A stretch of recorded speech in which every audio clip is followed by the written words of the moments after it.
bukan dia cuma ketawa. Anda melihat Singapura sekarang, Anda tidak tahu kalau saya 20 tahun dimaki oleh orang Singapura hanya untuk menjadikan dia sebagai orang yang disiplin. Lihat aja kasus-kasus apa? Ya. Kasus 271 apa namanya itu perak apa namanya itu timah tuh kan? Ya.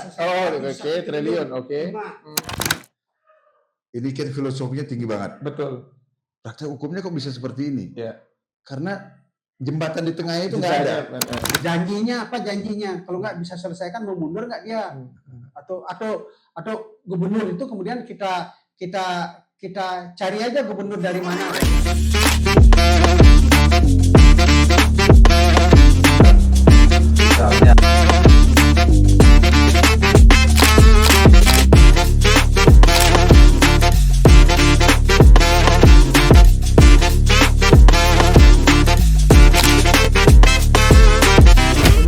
Tadi kita sudah membahas sekelumit tentang Bali. Kita menukik tentang hajatan Bali dan provinsi lainnya, terutama tentang pilkada yang akan jatuh bulan November ini, ya. Ya, betul. Jadi kita tahu bahwa kita belum punya kandidat yang fix lah.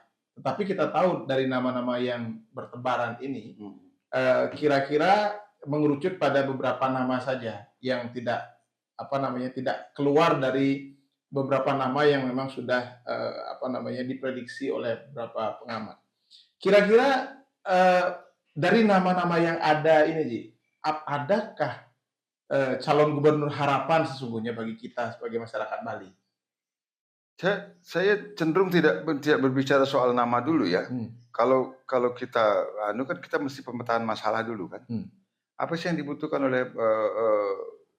oleh Bali terhadap gubernurnya ya, atau siapa yang akan mereka pilih sebagai gubernur itu kan. Karena ada banyak masalah situ kan.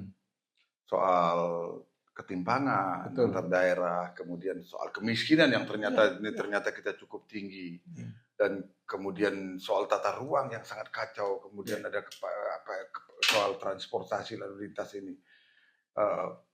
Lalu ada lagi persoalan keamanan belakangan ya yang ternyata menjadi masalah juga buat di Bali. Pariwisata dari bidang pariwisata juga, dan kemudian malah justru masalah internal di antara umat, misalnya umat Hindu khususnya di Bali itu kan banyak sekali, walaupun gubernur Bali bukan gubernur Hindu ya, tetapi itu adalah bagian dari persoalan karena kan ya memang masih bagian terbesar kita masih beragama Hindu di Bali. Nah, kita belum mendapatkan gambaran apa yang dilakukan oleh para calon yang belum calon ya, atau mereka yang digadang-gadang lah atau disebut-sebut sebagai calon ini, yang akan mereka lakukan untuk mengatasi masalah itu, gitu kan.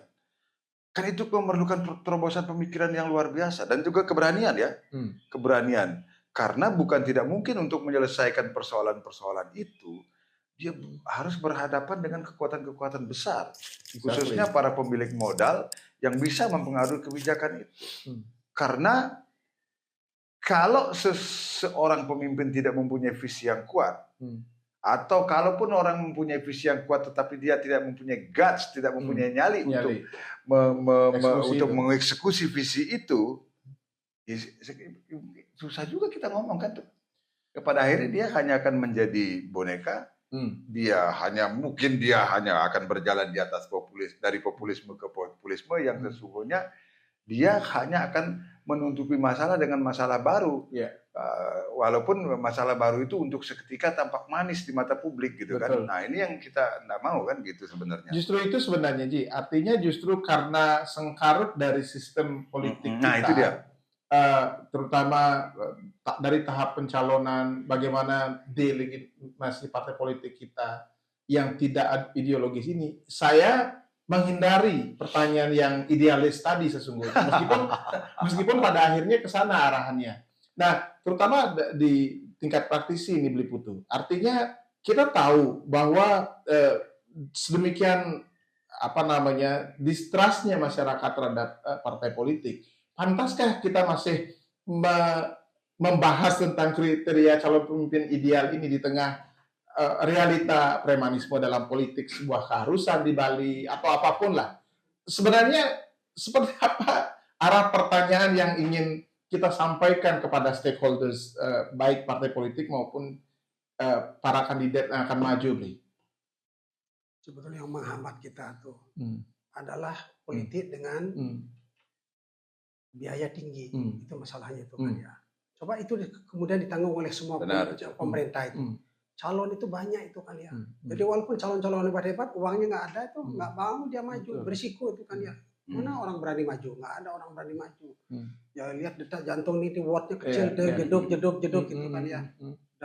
Sudah jeduk sudah wrong flow itu gitu kan ya. Udah berat sekali itu kan. Itu mahal, ongkos politiknya mahal itu kan ya. Oleh karena itu, jadi akan sangat sulit sekali dapat pemimpin yang betul-betul bagus untuk kepentingan Bali. Kalau kita balikkan itu, apakah kepentingan Bali itu? Satu, kepentingan wilayah, ya ketimpangan pembangunan. Tadi Pak Guna mengatakan ketimpangan pembangunan. Bisa speak up. Utara, selatan itu kan, itu harus merata supaya apa namanya, bisanya distribusi pendapat yang cukup merata gitu kan ya. Supaya sekarang kan di selatan itu terlalu penuh orang, manusia terlalu banyak kan ya. Desa-desa sudah ditinggalkan itu. Coba kalau di utara ada pembangunan, di utara, di Karangasem, di Bangli ada pembangunan.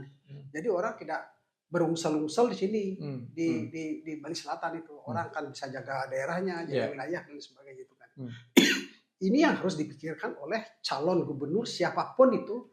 Entah kambing, entah bojong, jadi gubernur itu nggak penting. Tapi kalau ini dia bisa selesaikan cukup bagus. Yang kedua tuh tentang sampah. Yang ketiga tentang transportasi. Yang keempat tentang industri pertanian itu kan ya. Industri pertanian itu harus dibangun itu supaya bisa Bali itu menjadi Bali mandiri. Yang kelima itu adalah harus dibereskan urusan adat-adat itu biar tidak di dalam kita bertempur satu sama lain kan. Baik itu Sampradaya, baik Dresta Bali itu bodoh itu kan ya. Orang Bali kok ke panggung-panggung ini bodoh semakin. Itu kan masalah purba yang harus diselesaikan dengan cara modern, itu salah ilmu itu gitu kan. Dan orang-orang kok mau ikutan itu juga. Yang keenam itu siapapun yang jadi gubernur itu harus dia menulis namanya fakta integritas. Dia tulis ini yang saya selesaikan dalam waktu 1 tahun, 1, 2, 3, 4, 5. Masyarakat dikasih tekenan itu persetujuan, gubernurnya pegang satu itu, jadi kayak multiple choice itu. Ya akan kita ikuti aja itu 1, 2, 3, 4, 5, 6. Yang satu ini yang saya lakukan, yang kedua pajak-pajak harus lebih ringan. Tanah-tanah di perkotaan yang milik ayahan desa itu harus dibebaskan dari pajak dan sebagainya itu kan ya. Itu kan namanya alih fungsi lahan itu kan kira-kira hampir 1.200 hektar setiap tahun. Tanah bisa habis itu. Inilah yang diperlukan. Pak Gono tadi mengatakan betul-betul pemimpin yang berani, berisiko dan paham dengan keadaan masyarakat itu. Dia harus menulis namanya fakta integritas. Dia enak itu. Sudah menulis fakta integritas dengan partai politiknya, Bi. Jadi sehingga dia loyal kepada partai politiknya lebih dari bahkan kepada aparatur negara di atasnya. Fakta integritas secara umum dia tulis fakta integritas publik kan. Publik ini kan ya. Publik ini dia tulis ini 1, 2, 3. Yang ingin saya lakukan 1, 2, 3. Seperti pemilihan presiden di Amerika Serikat atau di banyak-banyak negara-negara maju itu kan. Kan dia nulis tentang apa yang ingin saya capai dalam 5 tahun ini. 1 ini, 2 ini, 3 ini, 4 ini, 5 ini. Dia akan sikap itunya dia lakukan. Lihat aja seperti yang dilakukan oleh Endorgan itu kan ya. Endorgan dia sudah lakukan itu industrialisasi. Lihat apa yang dilakukan oleh Xi Jinping itu kan ya. Ya. Saya sampai datang ke rumahnya di Yangzhou itu, rumahnya Zhou Rongji itu. Rumahnya Deng Xiaoping. Saya datang ke sana, saya lihat itu rumahnya kayak apa ini pemimpin Cina ini. Saya datangin dia sana tuh kan. Orang nyari hidup sederhana, ini. Itu yang dia lakukan. Yang keenam kalau undang-undang di robah undang-undang itu, pokoknya kayak di Cina, lebih orang korupsi lebih dari 300 juta, tidak ada babi bu, dia dihukum tembak di sana. Baru hebat itu. Indonesia kan berubah kalau itu bisa terjadi itu. 400 juta langsung di lapangan ditembak itu kan ya. Udah nggak ada babi, nggak ada ini. Jadi kalau undang-undang itu menyebabkan Cina tuh maju. Jadi setengah ada ketakutan itu. Kalau ini kan orang bisa mancel sini, mancel ini lagi ke MK, lagi ke Mahkamah Agung itu. Orang ini aja sudah berat di sana itu kan ya gitu aja. Lihat aja kasus-kasus apa. Kasus 271 apa namanya itu perak apa namanya itu timah tuh kan nggak selesai 271 triliun timah. Emas 300 triliun yang Jawa Timur. Betul. Masih. Kemudian kasus-kasus dan banyak kasus-kasus pelabuhan, itu banyak kasus itu yang bertriliun-triliun itu. yang pernah akan selesai itu gitu kan. Kalau itu yang bisa terjadi. Kesimpulan yang sementara ini adalah sistem pemerintahan itu tidak berpengaruh kepada bagaimana government Islam. Ya, jadi bisa jadi komunis tetapi sangat social justice-nya dimajukan, tetapi demokrasi justru tidak menyentuh aspek itu. Benar demikian, Bi? Begini, kalau menurut saya, saya kemarin bertemu dengan beberapa senior yang dulu sama-sama di panitia esok bekerja MPR. Di mana sih sebenarnya salah ini ya? Yeah. Kita ini di mana? Saya bilang, dan mereka setuju pada akhirnya. Saya bilang, Pak, saya bilang gitu, asumsi kita salah. Apa maksudnya Pak Palguna? Ini kan semua desain sistem ketatanegaraan kita sampai ke prakteknya itu kan bertumbuh pada partai politik. Ya. Asumsi kita partai politik itu baik gitu. Ya, itu dia. Nah, sementara ternyata untuk memenuhi fungsi minimum jadi partai politik yang baik pun sekarang belum ada parpol-parpol kita kan begitu. Misalnya fungsi rekrutmen politik nyatanya coba sekarang. Andai kata fungsi rekrutmen politik itu bekerja, artinya ada prinsip meritokrasi yang bekerja di dalamnya, kita nggak akan serumit ini anunya gitu loh. Nah, dan ditambah dengan politik biaya tinggi yang sampaikan Putu itu. Artinya misalnya kalaupun partai politik ternyata secara rekrutmen dia bisa menampilkan wajah tertentu yang memang secara meritokratik dia sudah terpilih sebagai tokoh, tetapi di luar itu sebagai alternatif juga akan muncul kalau tidak ada politik biaya tinggi. Nah, ini akan membuat demokrasi yang sehat kan? Itu yang tidak terjadi karena itu. Itu yang tidak terjadi sekarang. Itu kan? Itu jadi masalah kita. Nah, artinya ya kita suka atau tidak, karena kita bicara demokrasi, kita bicara tentang partai politik, ya selama partai politiknya belum bisa memenuhi fungsi-fungsi minimumnya sebagai partai politik yang dalam tanda petik ideal gitu, ya saya kira kita akan tetap bergerak dalam diskusi yang sama, ini melingkar-lingkar seperti itu, jadi argumentasi melingkar yang tidak akan selesai gitu kan. Di sisi lain tidak ada jaminan juga partai politik yang idealis itu mendapat suara. Nah itu masalahnya. Banyak, ya. Kenapa? Karena kan partai politik ini tidak cukup percaya diri dari dulu. Misalnya coba kita lihat. Mana ada partai politik kita yang sampai sekarang bisa saya dikritik ya. Adakah partai politik kita yang sekarang bertalung ini ya, di dalam yang secara sah oleh undang-undang diakui sekarang sebagai politik yang bisa bertarung dalam pemilu misalnya, ada nggak yang benar-benar menerapkan prinsip meritokrasi? The right man on the right place misalnya. Nggak ada sih lihat. Masih oligarki semua kan. Kalau PKS begitu nggak? Belakangan kan menjadi begitu juga kan. Kalau kita lihat ya, kalau dulu kan kita memang melihat wah ini kayaknya ada harapan ini gitu kan ya akan bisa menular kepada partai yang lain. Ternyata kan belakangan ya enggak juga kan. Itu kan. Nah, itu yang tidak terjadi. Nah, ditambah kemudian karena saya nggak tahu juga ini di mana lingkaran setannya. Karena dilihat lagi seperti itu lalu ditambah orang-orang yang baik, orang-orang yang pintar juga malas masuk partai politik kan. Padahal itu kan mereka harus masuk sana kalau mau ikut mengubah. Tapi jangan semua gitu kan. Nah itu jadi akhirnya ya sudahlah sumber daya politik mereka ya akhirnya yang masuk ya yang seperti itu yang kita lihat sekarang gitu. Atau ada yang memang masuk sana ideal berjuang sudah benar-benar dari bawah ketika dia menjadi menjadi tokoh yang seharusnya dan bergerak tetapi dia tidak dekat dengan top leader dari politiknya dia di depan. Kan membuat frustrasi orang. Betul. Dan itu terjadi beberapa kali. Beberapa di antara mereka adalah teman-teman saya juga. Artinya gini, kita tahu bahwa partai politik sekarang itu dibuat seperti CV, jadi private ownership lah. Itu diakui atau tidak, kritik kita terhadap lembaga demokrasi yang harusnya demokratis justru menjadi sangat private oriented. Ini terjadi di berbagai macam. Betul. Ya. Ada nggak upaya secara politik hukum untuk menafikan atau menghindari hal-hal seperti ini? Gini loh, kalau kita mau bicara tentang demokrasi dalam arti yang berlaku untuk negeri ini secara keseluruhan dulu kan harus demokrasi di dalam partainya sendiri dulu. Betul. Kalau suara-suara kritis dari kadernya sendiri tidak mungkin berkembang dalam satu partai, apa yang bisa kita harapkan dari situ? Nah, sesungguhnya kan dulu pernah undang-undang partai politik kita kan sudah membuat mekanisme itu sebenarnya gitu kan. Misalnya orang tidak boleh dipecat secara sewenang-wenang. dia harus diputuskan oleh Mahkamah Partai. Betul. Tetapi Mahkamah Partai kan mestinya orang luar yang di situ, yang bisa melihat secara objektif. Ini diisi juga oleh orang-orang. Ya akhirnya akan sama juga. Jadi formalitas seperti itu. Dan ya kita mengulang kembali diskusi-diskusi mengapa hasilnya kok seperti ini. Ya karena memang perbaikan yang sebenarnya sudah didesain itu dalam tanda petik dibajak di tengah jalan.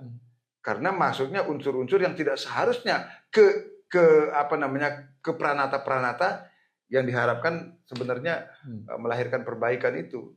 Ya, kan itu yang terjadi. Kembali ke kandidat calon gubernur Bali nih. Artinya kita bicara ideal seperti tadi bahwa harusnya begini begitu. Tetapi kita dihadapkan pada pilihan. Di satu sisi adalah pragmatisme masyarakat. Mau siapapun yang terutama dalam koridor desa adat di Bali ini, siapapun yang nyumbang Bali Banjar itu yang akan kita pilih. Kalau tidak disediakan, itu realita.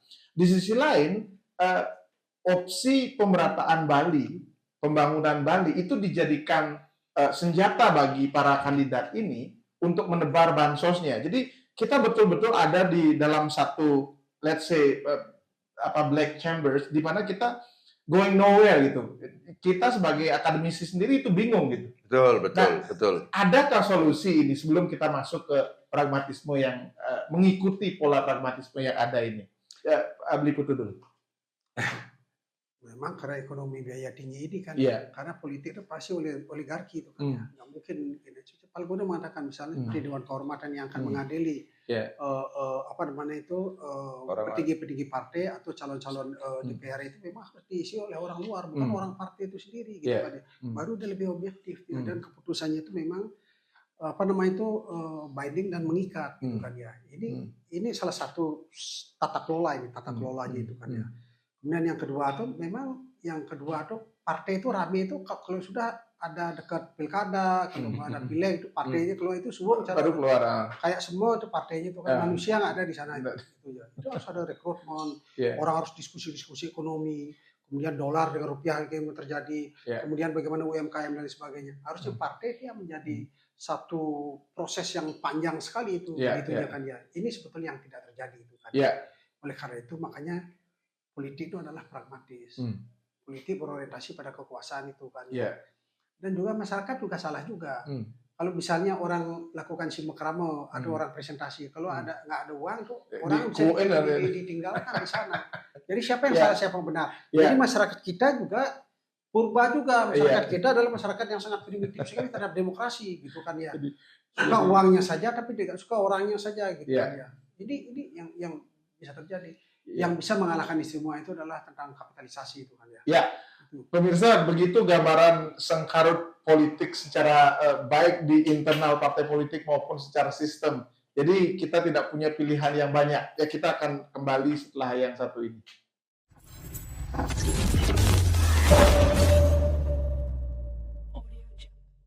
Pemirsa, semeton sami, kita sampai di segmen terakhir pembicaraan kita. Kita bahas tentang sengkarut pariwisata Bali, terutama dari sisi sampah. Pemerintah Bali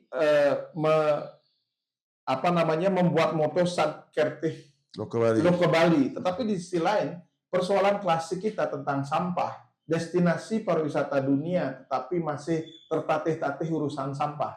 Rasanya sangat tidak elok ini. Apalagi Bali sering ditasbihkan sebagai destinasi favorit dunia.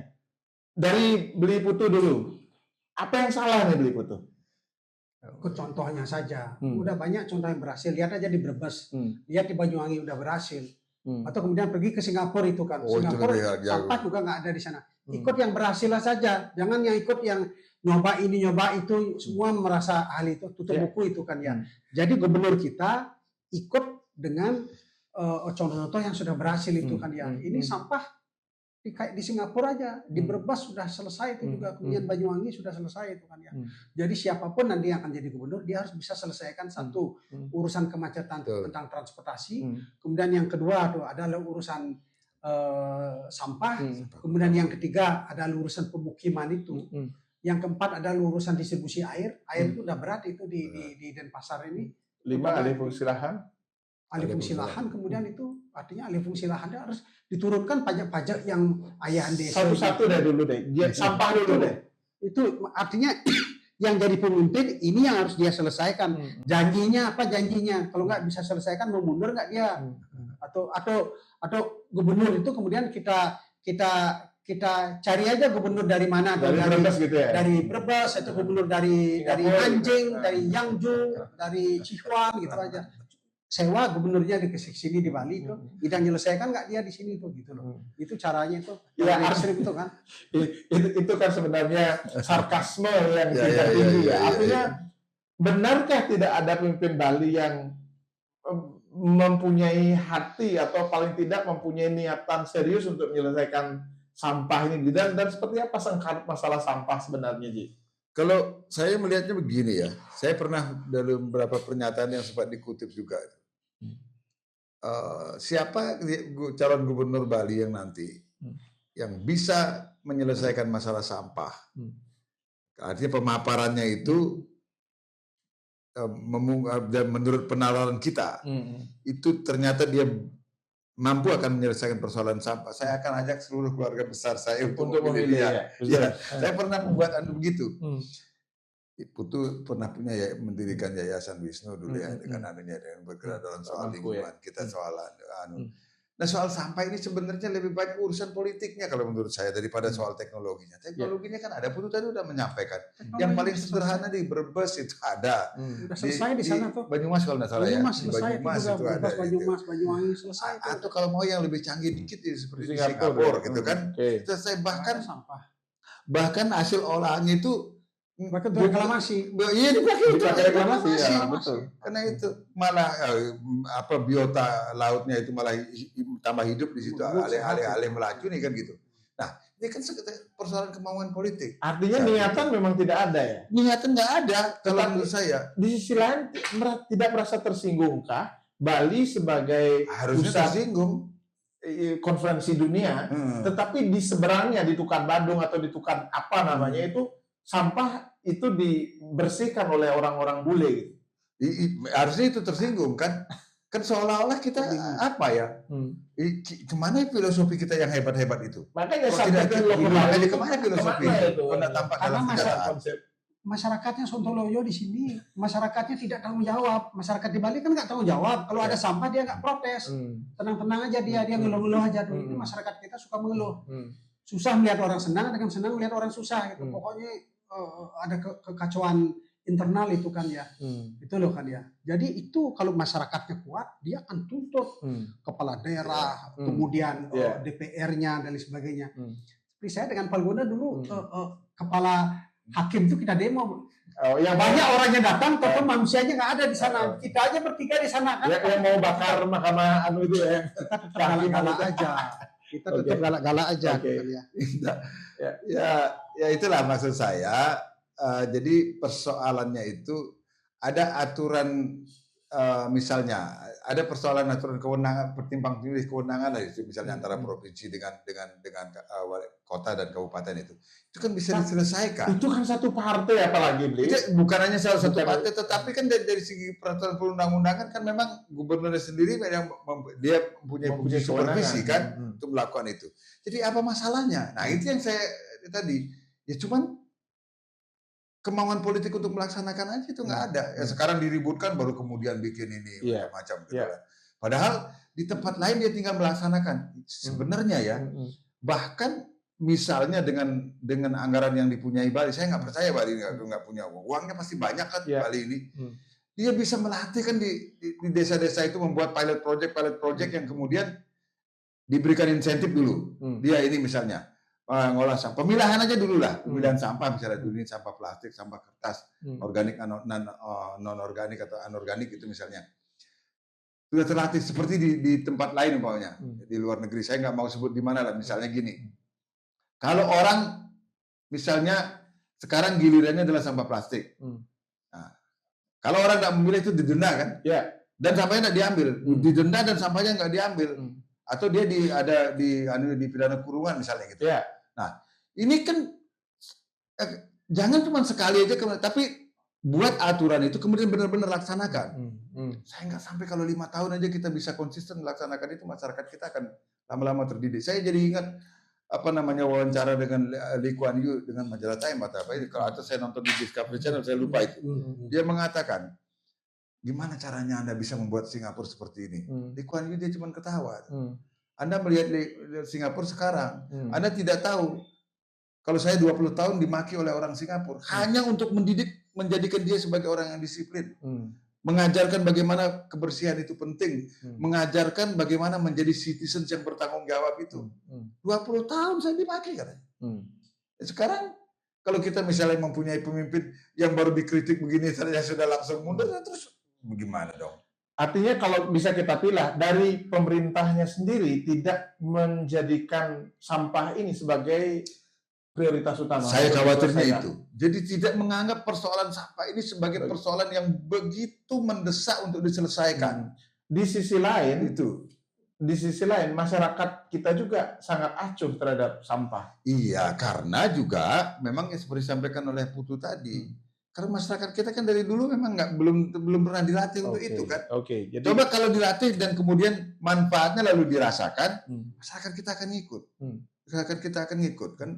Kalau kita kan masyarakat kita rata-rata bukan hanya orang yang masyarakat bawah ya.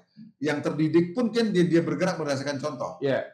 Munyi kan gelang kan masyarakat gitu orang kita. Betul. Tapi kalau contoh sudah diberikan, misalnya pemilihan dan sebagainya, dan ternyata dia menghasilkan sesuatu yang baik, masyarakat kita akan ikut.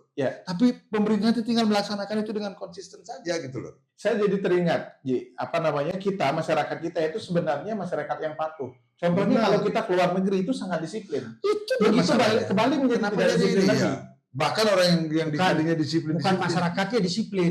Tapi peraturan itu yang menakutkan. Kalau di Singapura kamu bisa ditahan di sana loh, di perbatasan itu loh. Usulan ini plastik, ada kamera, kamu bisa ditahan di sana. Nah kalau begitu masalahnya, apa masalahnya kita nggak buat peraturan? Ya itu makanya soal law enforcement yang tadi saya bilang kan.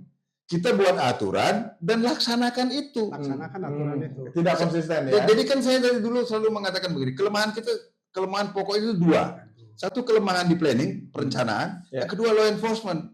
Ini di perencanaan itu kemudian lemah, law enforcement kemudian lemah, ya kacau lah kan. Apalagi yang bisa kita harapkan dari situ. Tetapi kalau kita lihat misalkan di pelibatan adat untuk penanggulangan sampah, juga saya lihat belum efektif. Adat itu kangin kau adat itu nak megaya nak berat itu kan ya. Bisa ada satu berat itu. Tapi memang harus hukum tuh luar biasa kerasnya kita orang Bali itu takut dengan hukum. Betul. Satu hukum karma, yang kedua hukum denda. Denda ada denda tuh cenik nyalin itu. Nah, hukum karma ini justru ini masuknya hukum karma ini. Kita taruhlah Segara Kerteh, kita berbakti pada Pertiwi, Mekingsan di Segara dan segala macam. Tetapi di sisi lain kita tercerabut dari bagaimana mengimplementasikan satu yang konsep tinggi ini ke dalam konsep yang aplikatif. Kita Banipuan ke Mekingsan di Pertiwi, tetapi di sisi lain kita menyiksa Pertiwi. Nah, adakah cara kira-kira atau terobosan yang luar biasa untuk melingkan ini antara satu yang konseptual ini, Dasein dan Dasolennya ini, Ji? Kira-kira apa tuh? Kalau saya melihat begini, kalau saya bandingkan dengan pelajaran hukum dulu ya, ini kan filosofinya tinggi banget. Betul. Praktek hukumnya kok bisa seperti ini? Ya. Karena jembatan di tengahnya itu nggak ada. Jembatan di tengahnya itu nggak ada. Saya merasa di Bali kita juga mengalami hal yang seperti itu. Mengapa katakanlah dalam tanda petik filosofi yang tinggi, katakanlah Trihita Karana yang begitu luar biasa disebut di mana-mana, dalam prakteknya kok nggak ada gitu kan? Betul. Ini kan soal implementasi. Apa yang dibutuhkan? Pemimpin yang punya visi dan punya guts. Itu yang diperlukan, yang punya nyali. Dia misalnya ahli yang menerangkan Trihita Karana mungkin seluruh Bali sekarang punya yang bisa menerangkan itu. Sekarang tinggal mengimplementasikan itu di dalam kenyataan, buat itu dalam aturan yang konkret dan kemudian laksanakan dengan sepenuh hati. Kata Putu tadi memang pantasnya denda. Kalau misalnya pidana kurung aja dia itu. Anunya. Tapi itu laksanakan betul. Saya membayangkan nggak usah lama. 5 tahun saja pasti akan kelihatan hasilnya.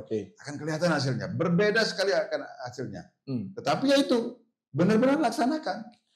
Saya mempunyai pola pikir yang agak liar nih Ki Bliputu. Artinya begini, kita tahu bahwa untuk masuk ke ideologi orang Bali, untuk membuat masyarakat Bali itu taat baik itu taat hukum maupun taat aturan, itu harus masuk ke ideologi orang Bali, dan ini dilakukan oleh Belanda ketika masuk ke Gen itu. Jadi ada instrumen formal di situ dibawa ke wilayah ideologis. Saya mempunyai ide itu, bagaimana kalau misalkan kita membuat Bisama yang langsung menautkan misalkan atau menawa satya lah, bersumpah setia kepada Pertiwi, sehingga hukum karma yang disampaikan tadi itu nyambung. Bagaimana menurut Liputu? Nak ngurus desa adat, berat sehingga nak jadi pengurus desa adat. Jadi kita kengken aja, ini kan cerita tuh kan ya, orang ngurus itu udah berat. Tapi hukum formal dipakai. Kalau ada orang melanggar dan dia lihat di sini jadi dan sebagainya, besok polisi datang dan dia dicangkling itu, dia arak-arak, itu baru menakutkan orang itu. Hukum karma, nak mau orang sendiri bingung, cerita karena anak mau bingung dong. Dia mengucapkan dengan apa yang dia dipikirkan itu berbeda, gitu loh kan ya. Ragu kan di desa udah paham. Adik saya kan kerjaan jadi pengurus adat, dia aja bingung kok kalau ngurus masyarakat adat. Masyarakat gitu, dikit masyarakat adat gitu itu. Nak mau bakti kan nak bingung tuh. Kan kalau aja mantra ini gitu ya bilang. Mantra itu pas kalau keram limo gitu kan ya. Jadi begitu gini itu. Jadi hukum formal dipakai dan memaksa tuh datang itu. Dan sudah banyak berhasil, di Cina berhasil, di sini berhasil. Anda bisa bayangkan, kalau saya dari Shanghai, Shanghai nggak kereta tuh, antek di Yangzhou tuh, kira-kira 700 kilo, bersih kiri kanan tuh, ngeliat plastik bingung, di sungai itu nyari plastik aja bingung tuh, karena hukum itu begitu keras sekali, gitu kan ya.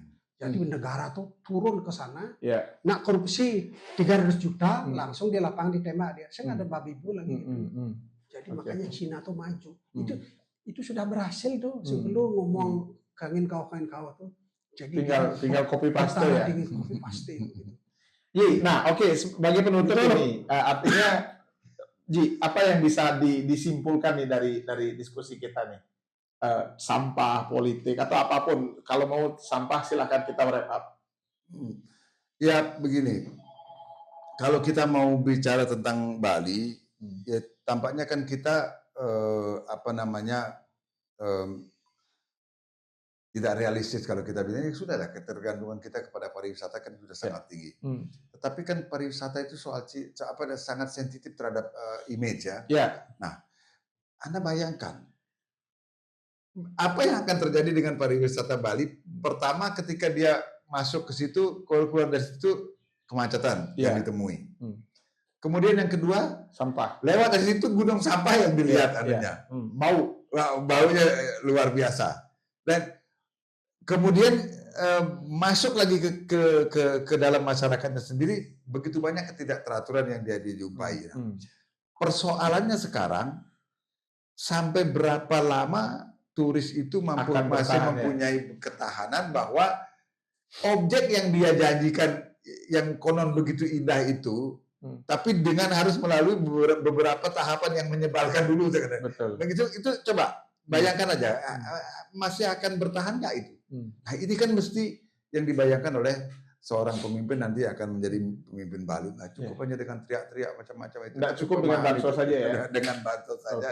Ya itulah ya, dengan bansos mungkin membuat mereka akan terpilih. Tapi setelah terpilih, so what next? Itu kan itu yang jadi persoalan. Ya, Bliputu.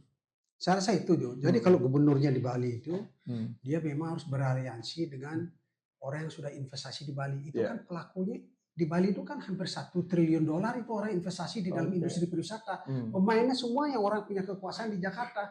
Gubernurnya tinggal main aja ini, ya ini apa sekolahkan orang. Mereka punya kepentingan juga, cuma tidak ada yang diajak untuk berkolaborasi gitu loh kan. Itu punya kepentingan. Sekarang kan katanya kereta api bawah tanah, kemudian jalan tol, kemudian bandar di Bali Utara itu mengurai masalah-masalah yang ada di Bali Selatan ini, mengurai kan itu mesti kalau memang itu kamu jadikanlah itu kan ya. Hampir semua berisiko.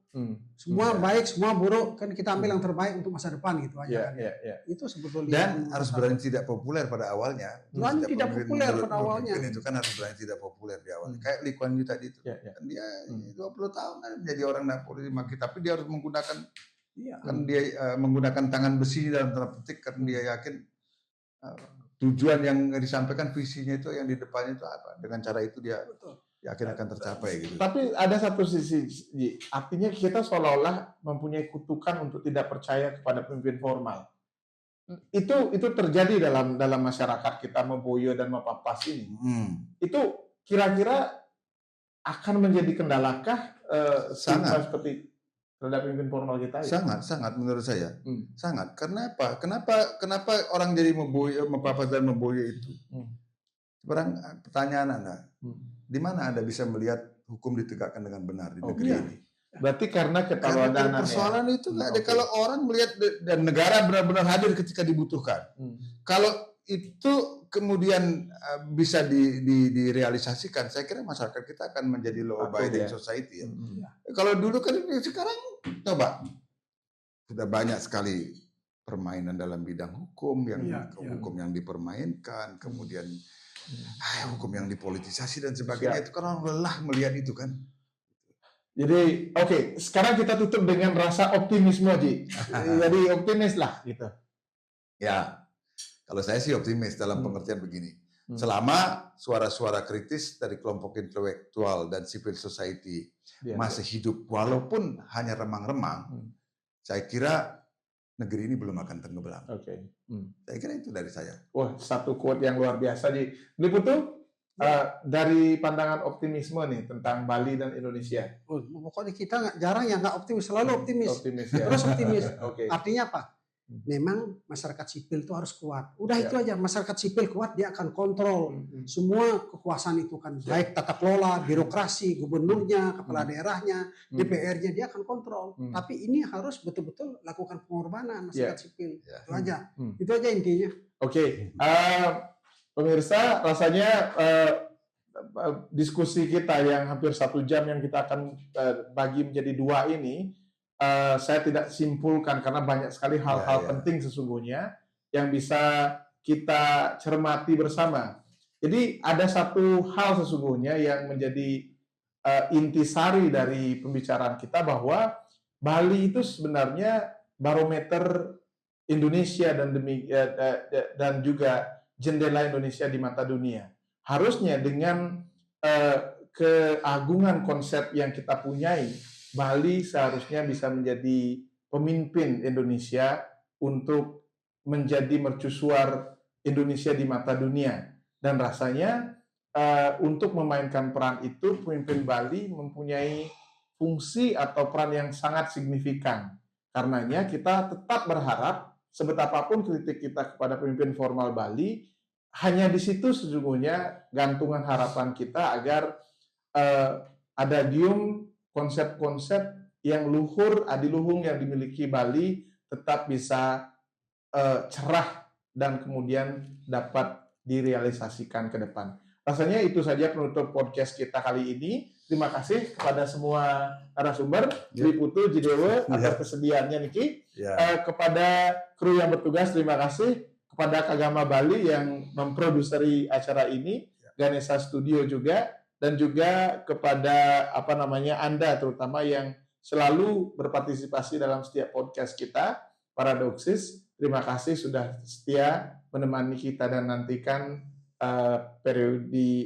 episode Paradoksis di waktu-waktu yang akan datang. Terima kasih. Terima kasih.